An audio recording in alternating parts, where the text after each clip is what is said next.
ناس بتبدأ تطلع كداعمين حتى جدد، خلاص، بمجرد ان هو يعمل لقطة عند حد.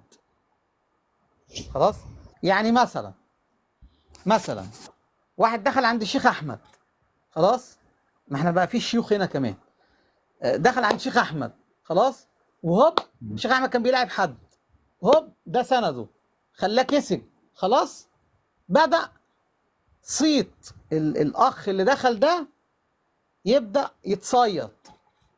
طبعا بصير خلاص، مشهور دغري. يعني خليني مثلا اقول اسمي انا اهو اشرف.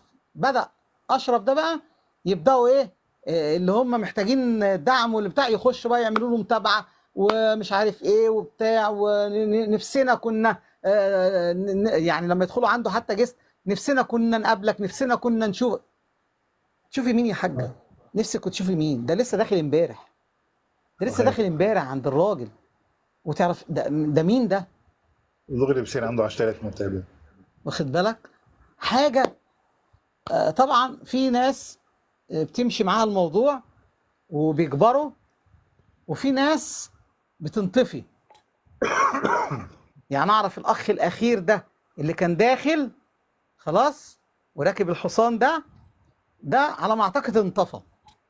ده كان المفروض هيبقى هو شاب، يعني المفروض كان يبقى من الداعمين الكبار، كان يبقى ليه اسمه، انما هو انطفى.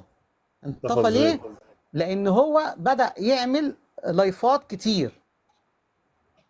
هو خلاص، داعم من داعم ولا مدعوم؟ هو داعم، هو داعم كان داخل في قصة الدعم يعني. امم فعشان تبدأ لازم تاخد لقطة زي دي. يعني استاذ فادي عايز يخش كداعم وهو ما دخلش على الموقع قبل كده، بيخش على اي جولة ويبدأ يدعم شخص معين فيذيع